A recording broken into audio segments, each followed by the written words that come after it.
Justin Brownlee gusto nang tapusin ang finals. Game 6 finals, bakbakang Barangay Ginebra versus TNT. Paano nga ba matatapos ng Ginebra para mag-champion? O pupuwersa pa ba ng Game 7 ng TNT? Ngayong araw nga mga chong ay ang pinaka-crucial ngayong PBA Final Series dahil isang panalo na lang ang kakailanganin ng Ginebra para makuha ang kampyonato. Kaya naman, ano nga ba yung mga dapat nating i-expect ngayong Game 6? Una syempre ay mas magiging pisikal at mas madrama ang dalawang kupunan. Lalong-lalo na ang TNT tropang Giga.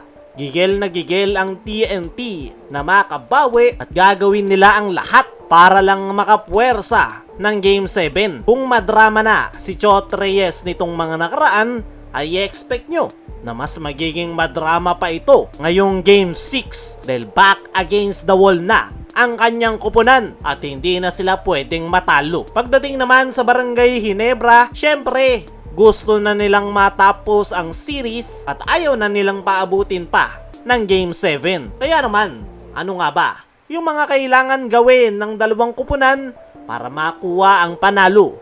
Unahin natin sa Barangay Ginebra. Unang-una sa kanilang listahan, syempre, yung walang kamatayan na strong start. Napaka-importante na makapagpakita ng strong start ang Barangay Ginebra ngayong Game 6. Umpisa pa lang, kailangan ibuhos na nila agad ang lahat ng kanilang makakaya, mapa-opensa man yan o depensa. Dahil kapag nakapagpakita sila ng strong start, ay mas malaki yung chance na makokontrol nila yung pacing o tempo ng laro. Hindi pwedeng lalamya-lamya, lalo na't gigil ang TNT na makapuwersa ng Game 7. Sunod sa kailangang gawin ng Barangay Ginebra, tulungan si Justin Brownlee. Napakalaking sugal nga yung ginawa ng Ginebra last game kung saan si Justin Brownlee yung kanilang pinakainasahan hanggang matapos ang laro. Nagtala nga si JB ng panibagong career high na 54 big points at dahil piniga ni Brownlee ang lahat ng kanyang makakaya last game, ay huwag kayong mag-expect na same energy pa rin yung kanyang ipapakita ngayong Game 6 dahil paniguradong fatigue factor na yung makakalaban ni JB. Kaya naman, kakailanganin talagang mag-step up ng mga local players gaya nila Scotty, Stephen Holt, lalong-lalo na netong si RJ Abarientos. Nitong mga nakaraan ay medyo naglalaylo na yung performance ni RJ dahilan kung bakit bumigat yung trabaho ni Brownlee. Kaya naman ngayong Game 6, kailangang ibalik ni RJ Abarientos yung kanyang solid contribution pagdating sa opensa, lalong-lalo na yung kanyang outside shots. Kailangan ng Barangay Ginebra yung outside shooting netong si RJ. Hindi nga yan magiging madali dahil si Calvin Oftana na yung bumabantay sa kanya. Syempre, para magkaroon ng space kay RJ, kailangan niya rin ng tulong na manggagaling dito kay Scotty Thompson. Kaya ni RJ, bumabagsak na rin yung performance netong si Scotty, kung saan di na rin pumapasok yung kanyang mga outside shots at hindi rin ito maka-atake sa loob. Kailangan niyang magawan ng paraan netong si Scotty. Hindi man siya makatulong pagdating sa opensa, ay idaan na lang niya sa energy at sipag at tulungan si RJ Abarientos na magkaroon ng more space para sa mga pull-up jumpers. Isa rin sa kailangan mag-step up ay itong si Stephen Holt. Isang beses lang pumutok si Holt ngayong finals. After ng kanyang impressive performance, balik na naman siya sa dati. At hindi pwede yan ngayong Game 6. Kailangan ng Ginebra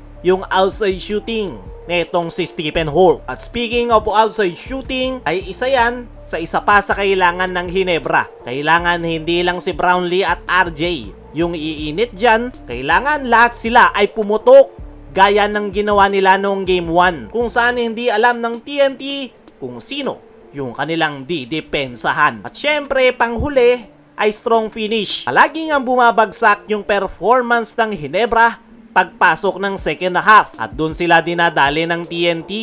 Yan nga yung kailangan nilang magawan ng paraan kung gusto na nilang makuha ang kampyonato. Kailangan kung meron silang strong start, meron din silang strong finish. Para naman sa TNT Tropang Giga, ay kailangan lang nilang gawin ay mapigilan yung mga key players ng Ginebra at magandang depensa sa mga outside gunners. At para sa prediction natin mga chong, ay mas magiging madrama ang Game 6. Samantala, Justin Brownlee gusto nang tapusin ang finals. Abot kamay na ng Barangay Ginebra ang kampyonato dahil isang panalo na lang ang kanilang kinakailangan. At last game nga, binubuhos na ni Brownlee ang lahat para lang matulungan ang Ginebra. At ayon sa kanyang naging latest interview, ngayong abot kamay na niya ang isa pang kampyonato para sa Ginebra, ay nakabanggit netong si Brownlee ay ine-expect nila na hindi magiging madali ang pagtatapos ng PBA Finals. Pero kung siya nga raw ang tatanungin, gusto na niyang tapusin ngayong Game 6, buhos kung buhos ng araw kahit anong mangyari. Yan nga yung kagandahan kay Justin Brownlee. Talagang binibigay nito ang lahat ng kanyang makakaya para lang matulungan ang Barangay Ginebra. Kayo mga chong, ano ang masasabi nyo na gusto nang tapusin ni Brownlee ang finals? Sino rin sa tingin nyo ang makakakuha ng Game 6? Magcha-champion na ba ang Ginebra? O pupuwersa pa ng Game 7 ng DND? Comment mo lang dyan sa ibaba.